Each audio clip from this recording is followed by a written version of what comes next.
Pengasih lagi Maha Penyayang. Orang-orang yang beriman kepada Al-Quran yang diturunkan kepadamu Muhammad dan kitab-kitab yang telah diturunkan sebelum engkau, dan mereka yakin akan adanya akhirat, merekalah yang mendapat petunjuk dari Tuhannya, dan mereka itulah orang-orang yang beruntung. Tadi saya sudah berbicara tentang Nuh alaihissalam yang berdoa di ujung surat Nuh untuk kedua orang tuanya. Nah, sekarang saya mau meningkat setelah ngobrol sama Kang Andi Pone tadi.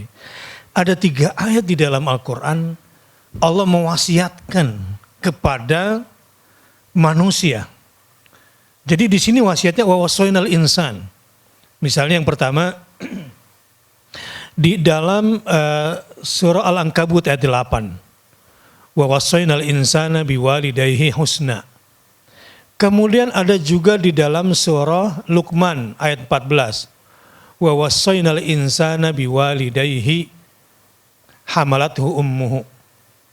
Kemudian ada lagi di surah Al-Ahqaf ayat 15. Wa wassaynal insana biwalidayhi ihsanan hamalathu ummuhu. Ini menarik nih. Kita sedang membicarakan tentang bersyukur atas nikmat orang tua. Ustaz Deden, nanti Kang Andi Boni saya mau tanya lagi. Memang si Kang Boni ini bisa lah mencintai mertuanya, tapi kan mertuanya bukan orang yang melahirkan dia. Nah, bagaimana caranya itu bisa berlaku adil nanti terhadap mertuanya yang bukan menjadi orang tua yang melahirkannya. Nah, sekarang coba Ustaz Deden berikan pandangan tentang 3 ayat ini. Wa wasainal insan biwalidayhi wa wasainal insana biwalidayhi husnan, dan wa wasainal insan dengan hamalatu ummu itu. Nah, silakan dimulai dari Kang Boni dielaborasi, dan teman-teman millennials ini penting banget bagaimana cara bersyukur ala Quran yang dicontohkan oleh para nabi dan rasul dan orang-orang saleh. Baik. Wa wasaina tafsirnya amarna, kami perintahkan. Ya. Tetapi tidak semata-mata perintah itu diungkapkan dengan wasiat, wasaina, kecuali 2 hal. Pertama, bahwa kedua orang tua itu pusaka. Pusaka yang harus dijaga, pusaka yang menjadi alasan kemuliaan. Dan yang kedua, betapa pentingnya. Dalam hal ini ketika Allah mengatakan wasaina, seakan-akan Allah tampil menyayangi dengan penuh perasaan. Ini seakan-akan, kan kita tahu sifat Allah tidak bisa disamakan dengan sifat manusia. Saking penting dan berharganya ini wasiat, seakan-akan Allah itu betapa dekat dengan setiap anak. Dekat dengan setiap anak agar anak itu menjadikan kedua orang tuanya pusaka yang berharga.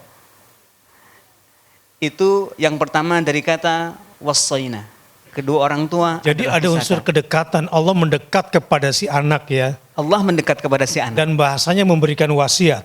Iya. Kata-kata wasiat ini kan biasanya pesan pusaka memang ya. Iya. Pesan pusaka kepada orang terdekatnya biasanya yang dipercayainya. Iya. Nah, wawasoina. Tetapi anak di sini diposisikan sebagai insan. Al-insan. Gitu ya. Oke, lanjut. Baik. Kenapa di sini al-insan? Pertama, ada 2 tafsir. Al-insan di sini menunjuk kepada kisah sabab nuzulnya, yaitu Sa'ad bin Abi Waqqas, yang saat itu mempertaruhkan tetap bertahan dalam keimanan meskipun kedua orang tuanya bersikeras untuk membujuk Sa'ad bin Abi Waqqas untuk kembali kepada kekufuran. Maka disebutlah al-insan, di situ bukan anak. Yang kedua, tafsirnya al-insan itu semua manusia. Kenapa semua manusia? Alasannya ada 2. Pertama, rasa sayang kepada orang tua itu cukup jadi manusia saja, tidak harus jadi siapa-siapa. Jadi untuk mengerti betapa pentingnya orang tua cukup jadi manusia saja. Nggak perlu agama yang tinggi-tinggi, belajar keluar kemana-mana dulu. Tidak perlu. Gitu ya. Cukup jadi manusia. Cukup jadi manusia, Kalau maka akan betul-betul paham. manusia pasti paham Pasti lah ya. paham betapa berharganya. Karena hewan sendiri paham. Iya. Masa manusia enggak? Manusia tidak paham. Ya. Makanya disebut al-insan di situ. Ya. Kemudian yang kedua, kenapa al-insan? Al-insan itu mempunyai makna kejinakan. Uns. Dari al-uns, jinak. Artinya begini, di sini Allah Subhanahu wa taala mengajak berkomunikasi secara dekat, yang disentuh adalah perasaannya. Ya. Dan yang tidak punya perasaan tampaknya tidak akan paham, dan disitulah sebenarnya hilang juga keinsaniahannya. Ya. Itu makanya al-insan, sehingga tidak disebut di situ walad tetapi al-insan. Al-insan. Bahkan setiap manusia pasti punya orang tua. Ya. Sampai di situ ya. Jadi ternyata wasiat berbuat baik kepada kedua orang tua ini itu wasiat dari Allah, bukannya datang dari orang tua ya. Bukan. Makanya dalam surah Luqman dijelaskan wasiat-wasiat Luqman kepada anaknya. Tetapi tidak ada satupun kata dari Luqman kepada anaknya agar anaknya taat kepada dirinya. Tidak ada. Yang ada malah wa in jahadaka. Iya. Jika orang tuamu memaksa kamu untuk durhaka untuk kepada Allah Subhanahu wa taala gitu ya. Dan wa wasainal insan dan wa in jahadaka dalam surah Luqman itu bukan bagian dari kata-kata Luqman, tapi jumlah mu'taridah, jumlah penghalang.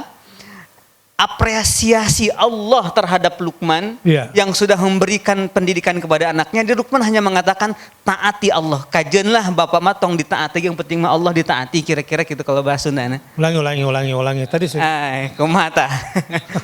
Jadi Luqman itu yang penting anaknya taat ke Allah. Dia sebagai orang tua tidak memikirkan bagaimana agar anaknya taat kepada dirinya. Yang penting itu anak taat ke Allah. Nah di situ Allah mengapresiasi, Allah pesankan ke anak agar taat ke orang tua.